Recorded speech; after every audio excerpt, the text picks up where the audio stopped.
All right, what up, man? What is up? Happy Friday, JMart. How we doing, man? Doing good, doing good. It was a long week, but happy it's the weekend. Yeah. I was gonna say we're just chatting for a minute here. Georgia's off, so you get a chance to breathe. Why don't we just start there? You want to do a little play-by-play? Take me through it. It played out exactly. Gave you a hard time, but when you're right, you're right. So you went 3-2 last week. Bet against your favorite team with the spread, and somehow they win. They covered. It went exactly the way you wanted. They win by 3, but it wasn't as simple as that. So you want to give us the recap as Georgia came back and win? Yeah, I mean, simply put, like watching that game, Georgia did like from a pure like number standpoint, they got beat. Tennessee should have won the game. Like I watched the kick, like my girlfriend said it's a hard kick. I turned to her and I was like, no, he's got to make those. Like you don't miss those kicks. And yeah, I think Tennessee lost it. Like simply put, you're at home, you're really controlling the game super well. Obviously, they like struggled in the second quarter, let Georgia kind of feel a little better. Gunner at no point looked necessarily dominant. He was serviceable, and I think Georgia fans are going to just have to get used to that. But I loved what's the name, Jesse Aguilar out of Tennessee at quarterback. I thought he looked great. I thought Tennessee played like again, they played the better game. They just end up losing it. They aren't clinical enough down the stretch. Again, pedigree shows. Georgia just has that pedigree that Tennessee just hasn't had. And yeah, it's 10 straight years of the Dogs beating Tennessee. I can't complain. Can Georgia win the national championship, and can Tennessee make the playoffs?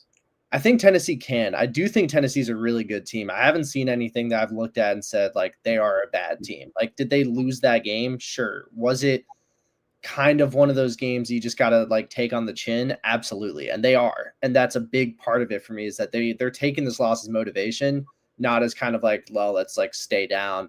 I think that they're going to bounce back great. I think they can make the playoffs. Out of what else we've seen from SEC teams, they look like one of the better options. And you know the SEC is going to send 2 or 3 teams every year. As far as Georgia goes, it's the current iteration of the roster, in my opinion, shouldn't win a national championship. Now, can they in any game pull off what they did against Tennessee here? They've done it in the past a million times. They can. I just don't think Gunner's dynamic enough as a passer, which entirely just limits the rest of the offense. And I think the defense is good enough. I think the defense is great. But I just don't think they're dynamic enough on offense to really push teams that like in Ohio State or in Oregon that I thought's looked really good all year, or even in Miami that's looked super dynamic. Are those the 2-3 best teams you've seen so far? Yeah, I think like Miami, obviously, like the Notre Dame game, they kill them, but Notre Dame looks a little rough. But Miami then again goes and kills South Florida, who was a team that I was looking at and saying they could like sneak up on Miami. They don't. Ohio State, obviously, they beat Texas.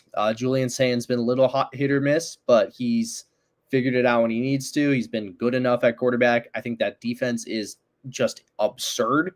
And I think you'll see Jeremiah Smith break through. And then, yeah, Oregon has very quietly been incredibly like efficient on offense and basically a stranglehold on the other team on defense. Yeah, they play Oregon State. I guess Oregon State's terrible. What real quick, sidetracked, Pac-12 doesn't exist, but Oregon State and Washington State are just like floating by themselves. They're just chilling right now. I mean, I feel horrible for them because they probably have less like recruiting leverage right now than like some of these like Conference USA and Sun Belt teams. Yeah, I was gonna say, who wants to play for? It's like that's such like there's no incentive to play for them as if they're not good at like Oregon State's a decent baseball team, so they'll recruit decently for baseball just regardless. But if I'm playing football, I'm not playing for Oregon State, who's not in a conference, who has basically an impossible route every year to somehow sneak into the playoffs. Like it's not ever going to happen in the current like setup.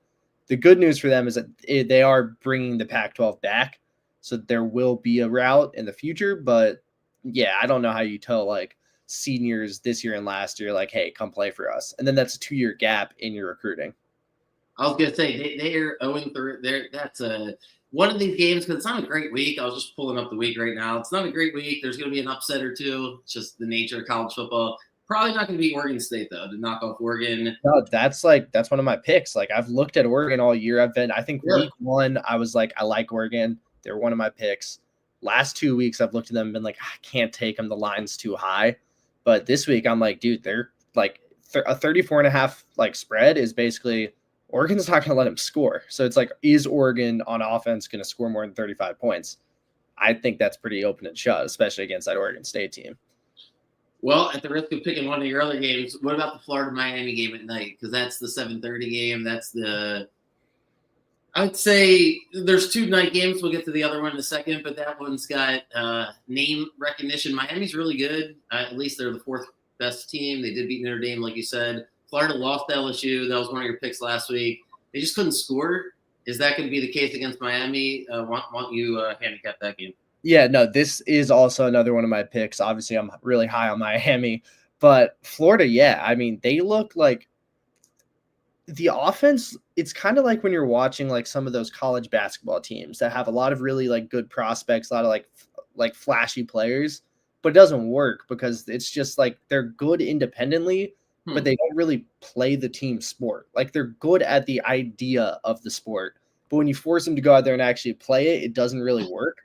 And that's what I felt like I saw from Florida last week is like DJ Lagway is on paper a phenomenal quarterback, but he hasn't shown me at any point the ability to like legitimately pass the ball well over 60 minutes. And Miami's a team he's going to have to pass well like that. Those corners are insane. The front 7 is also really, really good. They're not going to let him make mistakes. And then you go to the other side of the ball. Carson Beck's looked incredible. He's never had a bad game against Florida in his career. He's a Georgia guy. He's gone through this before. He's going to be good. It's not really a doubt to me. And again, like the receivers in Miami are nuts. Like this isn't a game that, in my opinion, should be anywhere near a 7.5 line, especially since I think it's at Miami, right? Mm-hmm. Like this is a game I look at as 2 touchdowns. Like I get Florida's got pedigree. They were a dark horse coming into the year. They haven't shown me any reason that this game should be around 1 possession as a spread. It looked like the LSU took their foot off the not maybe their foot off the gas, but it's very conservative because they felt like Florida wasn't a threat last week. Yeah, similar this week with Miami. I think the playbook will be no, I don't think the playbook will be super limited because they had to play Notre Dame week 1, so they've shown already a decent bit of the playbook. Mm-hmm. So like that's another thing you got to look at with these lines is if the playbook's been opened up already, which it has for Miami. They're just going to run those plays again. The playbook's already pretty open. They have the ability to just go down there and chuck it. I don't know why Brian Kelly got so conservative in that game. It was weird to me. He didn't need to. It was kind of pointless in my opinion, but again, don't think he's a good coach. Miami, I don't think is going to do that. Mario Cristobal comes from Oregon. He was doing this. He was just killing teams at Oregon. I think he's going to do it here again. Realistically, the spread comes down to basically, are they going to sit on that lead in the second half? And I don't think they do. It's an in-state rivalry. I think they're going to push them into the dirt. So Illinois, Indiana, that's going to be the other marquee game at night. It feels like a big game, although I don't know if it's a big game on the national championship level. Indiana would like to get back there. They had a horrible showing against Notre Dame last year, right? Like they obviously they felt like they just didn't belong in that game. They're trying to bounce back. They're the 19th ranked team. Illinois, though, 9th ranked team. You've been on Illinois, I think, every week. They covered last week. Took them a minute, but they didn't give up any points. How do you see this game playing out? Because it's in Indiana. Mm-hmm. What were your thoughts? No, this is, again, another one of my games. I think Illinois all year has been undervalued by the line. I've taken them every single week. They have covered every single week. The lines are not representing how good of a team Illinois is, primarily on the defensive side of the ball. They play electric defense. Their defense is top tier, and the offense is like shockingly efficient. Like they just kind of play like you think back to those prime Brett Bielema days in Wisconsin and in Arkansas. You stay ahead of the sticks. You really don't let your quarterback make the mistake. Well, now he's got a quarterback that can actually throw, which he never really had at Wisconsin and Arkansas. He might have had Russell Wilson, I think, for a year. But outside of that, there weren't like great quarterbacks. He's got one now. They beat Duke on the road. They were, I don't even know if they were favored in that game. They beat Duke by what? I'm looking at it, 26 points on the road 2 weeks ago. Let me stop you for a second. Why is Indiana favored by 6.5? Because I'm with you. Because again, people are looking back to last year. They obviously make the playoffs last year. Didn't really play that many good teams. They've It sounds like you're talking not to. I mean, it sounds like you think Illinois should be favored by 6.5, not the other way around. I mean, I think this is a heads up game in my head, basically just because Illinois is on the road. I think it'd be like a 3.5 point spread realistically. Because again, Indiana's not a bad team, but they don't play anyone every year. They play nobody. This is the first time they've been at the beginning of a year forced to play a real team. Like, I don't care that they can go out and beat Indiana State by 73 points and shut them out. That means nothing to me. It doesn't matter. These are the games that do matter. They haven't played anyone yet to prepare them for a matchup like this. The best team they've played is Old Dominion, and they only beat them by 13 points. And Old Dominion isn't a good team. So I just don't see a world where like you can put this much merit into an Indiana team that, again, hasn't beaten anybody. I think Illinois on the road at 6.5 gives you that cushion if it ends up being like a 4 3-point game. I just think Illinois could win outright. And I think there's a decent bit of value on that as well. This will be the game where people it's interesting, right? When you have the 9th ranked team against the 19th best team, and the 19th best team is favored by 6.5. People that fancy themselves as like professional sports bettors that feel like they've been doing it for a long time will automatically say, well, Vegas must know something. I should take the team that I should take the favorite here. Like, why would they be favored if they weren't going to win by more than 6.5? Then you have your perspective where you're like, hey, this team's the 9th ranked team for a reason. And it basically comes down to the home field. So walk me through this, because if I was going to bet on Illinois, everything you said sounds great. I'm with you. I want to hit the submit button. I'm ready to do it. But what happens if it's 7-0 Indiana? Because how will that look? Because can Illinois come from behind? What's the environment going to be? Will it be too much? Is it really going to be shocking to you if Indiana wins this game 31-20? Yeah, okay. So big important part about Indiana football is I believe they were the team last year that Signetti sent like an email out to every single like student and said, hey, if you're coming to the game, you're not leaving early, you're staying the whole time. And Right. then like would just destroy teams and expect kids to just sit out there and watch it.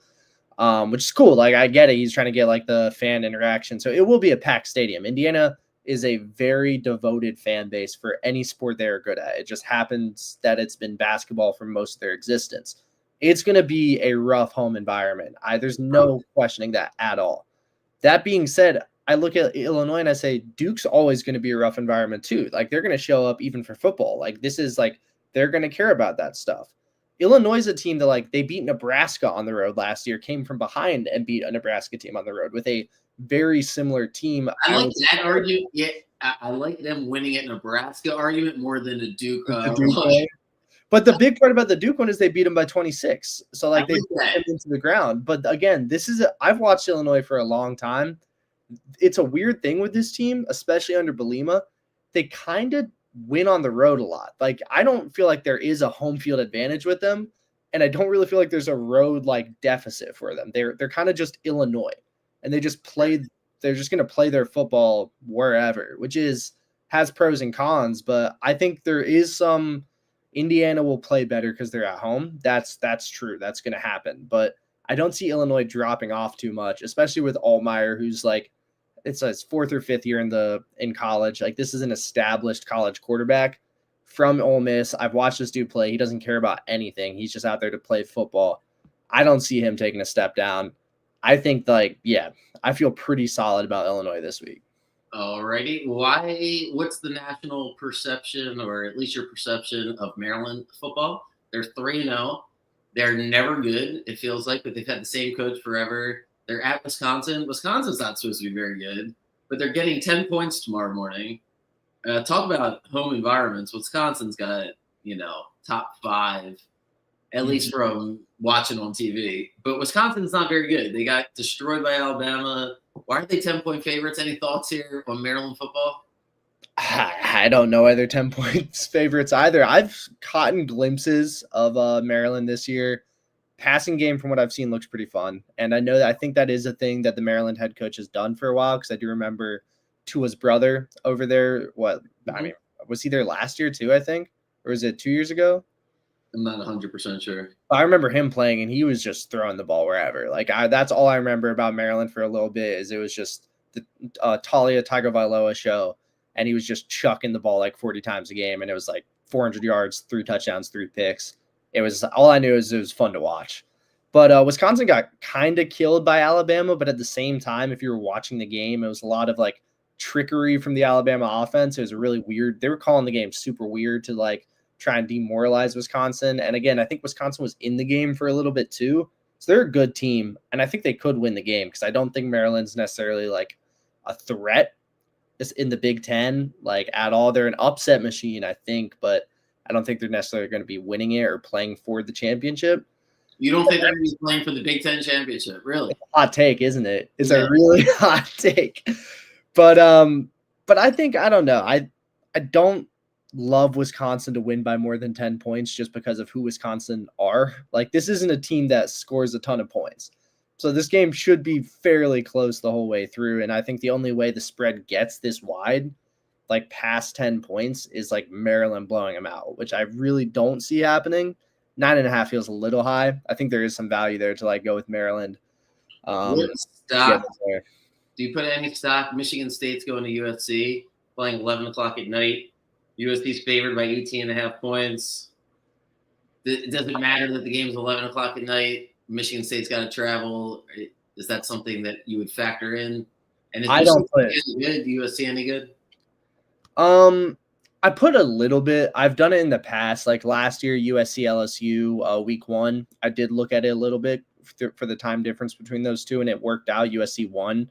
I think that had more to do with Brian Kelly and prime time than anything else. But I don't think it's going to matter too much. I think 18.5 is a little crazy because I do think Michigan State's actually good. I love Aiden Childs over there. I think he's incredible. But I think USC's looked really good this year too. Like I think they've been a super, again, as usual with Lincoln Riley teams, they're just dynamic as hell on offense, and defense can do whatever. What about the Texas Tech Utah game? That's a noon start. Thoughts on that game? Not too many, unfortunately. I do think Utah's good this year. I think they figured it out a little bit. New coach, and it's looked decent. But I don't think this is a game that's going to truly end up mattering too much for the Big 12. I hope I'm not wrong because that would come back to bite me a little, but I don't think it'll matter too much. And I think if you just want to watch entertaining football, these mid to high tier Big 12 matchups are always incredible. Like this game is, I could not handicap this for you if I knew everything about both teams, because these Big 12 teams just go out there and just do crazy shit for 60 minutes. Kind of crazy they're playing at noon. I was asking you because they're playing at noon, which would be 10 o'clock local time. As Utah. They're up at 6. That's wild. That's just wild. Should be a great environment. I think that's where Big Noon is tomorrow. I know that's a game on Fox. So that's a good one. All right, there's a handful of other ones. What can I do? Clemson minus 17.5. You had Georgia Tech last week. That was a good one. Was that last week, right? That was last week. No, that's a game I am staying away from because Syracuse broke my heart and Clemson broke my heart. This does feel like the point in the season where Clemson starts like putting up 28 in the first quarter and then coasting the rest of the way. Now that they've gotten like basically the 2 important losses out of the way, they're kind of like out of the conversation. So now they're going to start killing teams. Right. But I need them to do it first before I actually believe that it's going to happen. I think Syracuse is a great matchup to do it in. I watched them play week 1. They looked horrendous. Like nothing looked good. Like they looked anemic on offense. They looked kind of pathetic on defense. And granted, it was a good Tennessee team. But I think that this game, there's a chance like Syracuse wins and Clemson's just really bad. Like there's a lot of volatility here. Mm-hmm. I'm going to stay away from Clemson now. They made me money last week. They lost me money the first 2 weeks.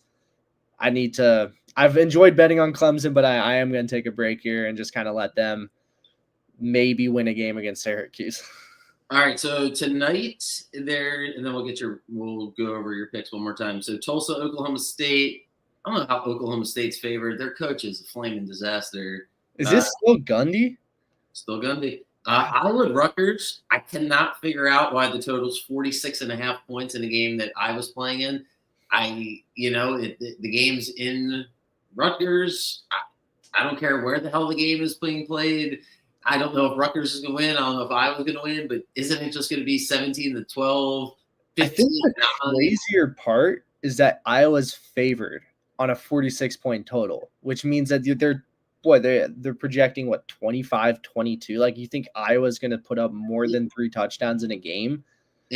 Right. It makes me think something. Maybe I'm missing something here because they don't usually. I don't know. That one jumped out at me, and then I think that was it for tonight. We got 3 series left for each team in baseball. The baseball ads. It's just like the karma of trying to make extra money at the expense of. I don't know. Just adding playoff teams to me is ridiculous. Mm-hmm. Like when you play that many games, so they come up with a way to add a playoff team, and yet they have no intriguing playoff races. I think the thing, if you want to, like, neutral fan want to watch something happen, the Mets are in a really weird spot. They're doing it again. The Mets are metting again. Yeah. They have fallen off. The Giants can't, but the Giants and the Reds keep losing. That's the issue.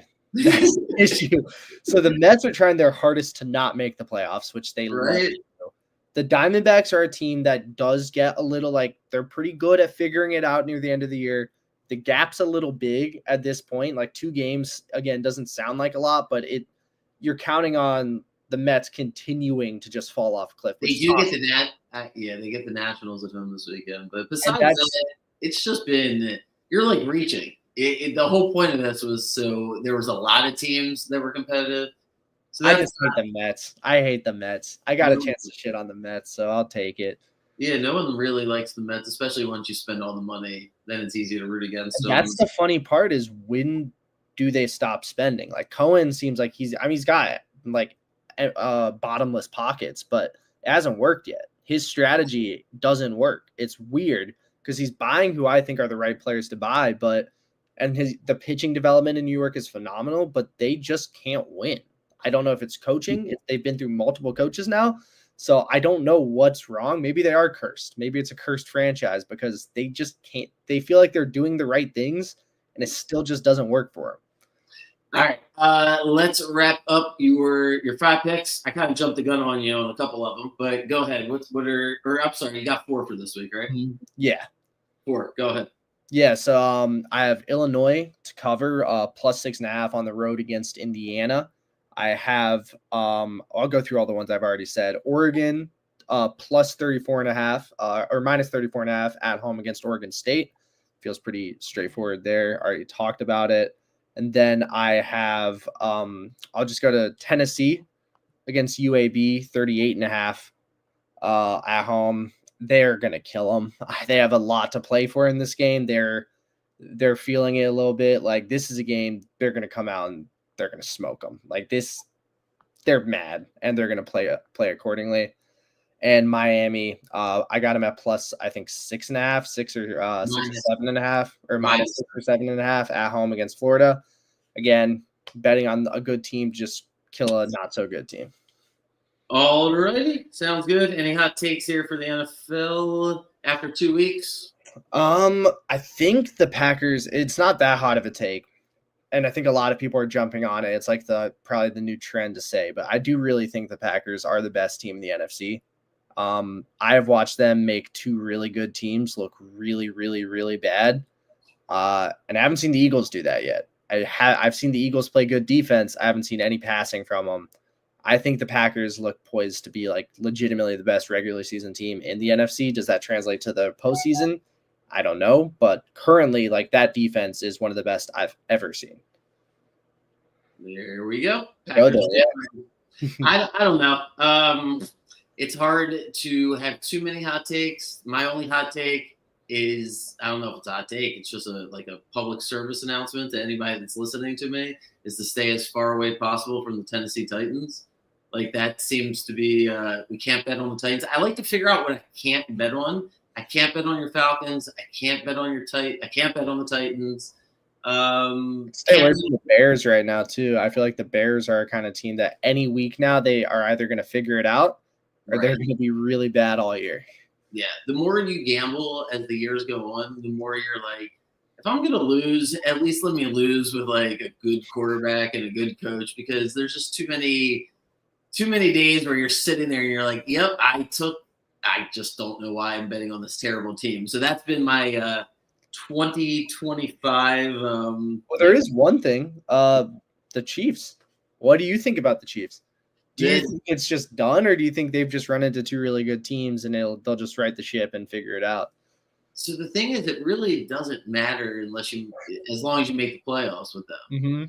Mm-hmm. So I just don't. I think everything's true. I think they need I think they need to fix a lot of things. I think they will fix it. Like, basically every take that everybody has, I agree with. And I think that the Chargers are going to win the division because I am pretty impressed with the Chargers. I hesitate to say it because it's only 2 games, but I just don't see a world where the Chiefs wouldn't make the playoffs. And if they're in the playoffs, I'm never betting against them. So that would be my take on it. Like, it's hard to overreact for the first couple of months of the season, and the Chiefs are going to make the playoffs. I haven't seen something that suggests they're not going to make playoffs. I just think the margin of talent, maybe the thing to kind of harp on that the Chiefs need to fix is the margin of talent is so thin, right? So when you have a guy like Pacheco who goes from a 7th round draft pick to, man, he's like a great running back, and then he breaks his leg and he's a half a second slower. And the Chiefs don't have Tooney, the left guard, so they're probably lacking a little bit there. All of a sudden, they're not in 2nd and 7 and 3rd and 4. It feels like they're behind the sticks, or they're throwing the ball on 1st down. And Mahomes that's just like the NFL, right? You get the 3rd and 9, 3rd and 10, and it's a lot different. So no, I agree definitely. The only thing about the Chargers that scares me is your boy Greg Roman. That I mean, dude, if anyone watched their Monday night game, they didn't run the ball with their 1st round pick running back. He saved him until halfway through the second half, and then used him 8 times in the whole game. Yeah. Hey, listen, we took I'll tell you, I think our friendship started right around the time that Monken came over to the Ravens. I still don't know how to adjust to having the best offense in the NFL. But you're right, Georgia's offense hasn't been the same. And Greg Roman he gets credit for some things, but the Chargers now feel like they're in the position where they're like, hey, are we going to win and go over the top? Can Greg Roman get them there? I don't know, but the Chargers defense, this Jesse Minter character, and Harbaugh, man, I don't like Harbaugh. Not easy to root for if you actually read. If you don't read, maybe that's different. But, man, he is a jackass in a lot of ways. So I read a lot about the sign stealing. Advantage one way or the other. Him, kind of a jackass. You know what I've never understood about him is how does he get, he's one of those offensive coaches. It's like Dan Quinn would do this too. Dan Quinn's a defensive coach. He has good offenses everywhere he goes when he had coaches. And it's not like you said it.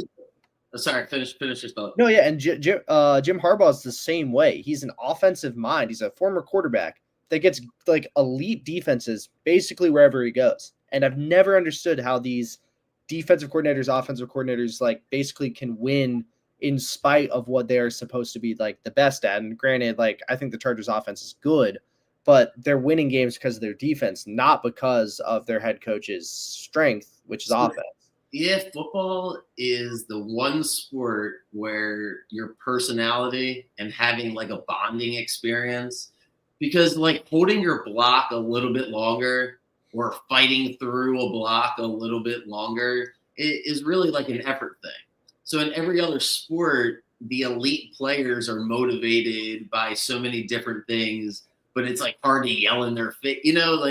Football it's just something about your personality that I think Harbaugh has, where he becomes one of the guys. It's authentic.